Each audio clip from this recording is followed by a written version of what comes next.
சொல்லியிருக்காரு. வெளியேறி இப்போ வந்து அவரு மந்திரிகளோட வந்து ஊழல் குற்றங்களை நான் வந்து சாட்சியோட வெளியிடுவேன் அது எல்லாத்தையும் அப்படின்னு சொல்லியிருக்காரு. அப்படின்னு சொல்றாரு. அவர் இவ்வளவு நாள் கூட இருந்துட்டு இப்ப வெளியே வந்திருக்காரு. அவரோட பேச்சு எப்படி எடுப்படும்? அவரோட அரசியல் இது என்ன மாதிரி இருக்கு முன்னெடுப்பு? இதுக்கு நான் என்ன பதில் சொல்றது? நாங்க ஒரே ரத்தம் ஒரே சொந்தங்கள். இதுல வந்து அவர் ஒரு நிலைப்பாட்டு எடுக்கிறாரு. அதுல போய் நான் என்ன கருத்து சொல்றது? அதுல ஒன்னும் கருத்து இல்ல. அவரு சொல்றது இப்பவாது சொல்றாருன்னு நீங்க பெருமைப்படுங்க. இப்பவாது அந்த குற்றச்சாட்டை இவர்களை அடுத்த முறை தேர்வு செஞ்சிடாதீங்க அப்படின்னாவது எச்சரிக்கிறார்ல. அதுக்கு நீங்க மைல்ஸ் தான் அடையணும். மைல்ஸ் தான் அடையணும். ஒரு சீட்டுக்காக சரணடைஞ்சு ஆமான்னு சொல்லி சைத்து போகாம வெளியில வந்து அடுத்த முறை தேர்வு செஞ்சிடாதீங்க இவங்களை எச்சரிக்கிறார்ல, அதுக்கு பாராட்டுங்க.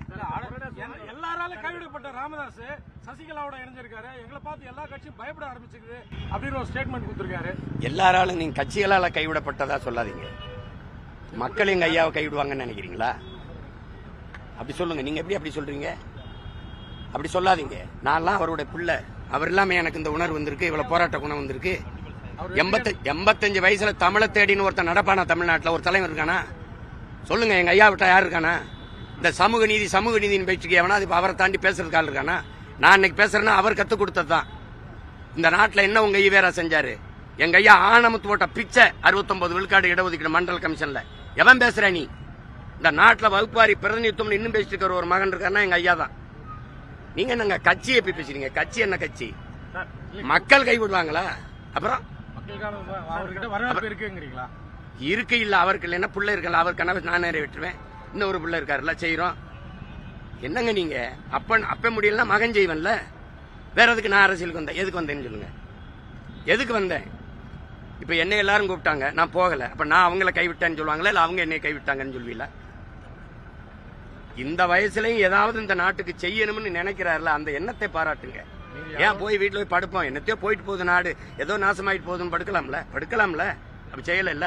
இன்னைக்கு உங்களை உட்கார்ந்து பேசி ஏதாவது ஒண்ணு பேசிட்டு இருக்காருல்ல, இயங்குறாருலங்க, அதுக்கு கைதட்டுங்க, பாராட்டுங்க. என்னங்க சீமான் யாரோட போறவே இல்லையே, அவர் தனித்து நிக்கிறங்கிறது ஆரம்பத்துல இருந்து அவரோட பேச்சு. ஆமா, எங்க ஐயாவை பார்த்து, எங்க அண்ணன் வைகோவை பார்த்து, எங்க அண்ணன் திருமாவை பார்த்து, எங்க ஐயா விஜயகாந்த பார்த்து எல்லாரையும் பார்த்து கத்துக்கிட்டேன். கற்றறிவை விட பட்டறிவு மேலானது இல்ல.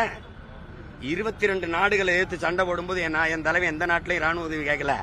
தனியா ஒத்தையாளன்னு தான் சண்டான். அதான் இப்போ சொல்றேங்கல்ல, மொத்த கட்சி கூட்டணிய ஒத்த கட்சி மோதி வெல்லும். புரியுது? காரணம் மொத்தத்துல வீரம் வேணும் தொடல மாடா.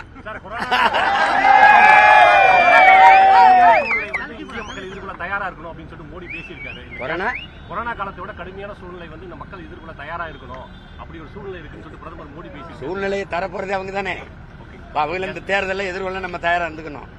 என்ன சூழ்நிலை வருது? நீங்க என்ன சொல்றது? நீங்க ஏற்றுக்கொண்ட பொருளாதார கொள்கை, தனியார் மய தாராளமய உலக மயத்துல ஒவ்வொரு நாட்டையும் சார்ந்து இருந்தவன அவன் அமெரிக்கா ஈரான் மேல போறதுண்டா எனக்கு எரிகாற்று வர மாட்டேங்குது. இப்ப எரிகாட்டுல நான் தற்சார்பு அடையுங்கிறேன். அப்ப என்னை தானே நீங்க தேர்வு செய்யணும். எங்க வந்தவன் செய்யலன்னா செய்யறன்னு சொல்றவன வர வைக்கணும்லங்க.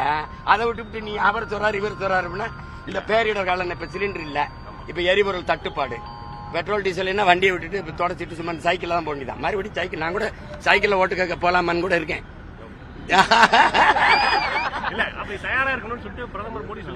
இருக்கும், தயாரா இருக்கும், ரொம்ப தயாரா இருக்கும்.